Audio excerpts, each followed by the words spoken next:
طلعي طلعي سومالي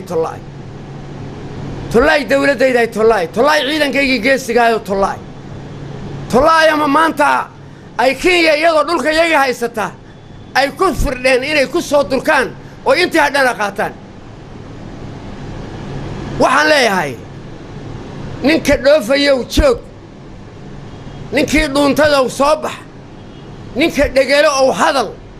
dhufays nin qotay waa fulaya dhamaanteen weerar baana waxaan leeyahay dawladayadu waa inay si degdega codka shacabka raacdo oo Kenya ugu geyso calaaqaad si degdegana waa inay u dagaal gasho daraarta afraadna waa inay Nairobi tagaan ciidamayadu oo ay qabsadaan adduunkana waxaan u sheegaynaa caalamka inay gardarradu nagu badan tahay waxay oran jireen unadu ama la sheegi jiray waxay oran jireen dawlad xore lama weerari karo waana la weeraray maxay ka hadleen xasan sheekh tuutaha ka shaqalabta caawa ku bariyo tuutahu adigu kugu jira lagu hogaami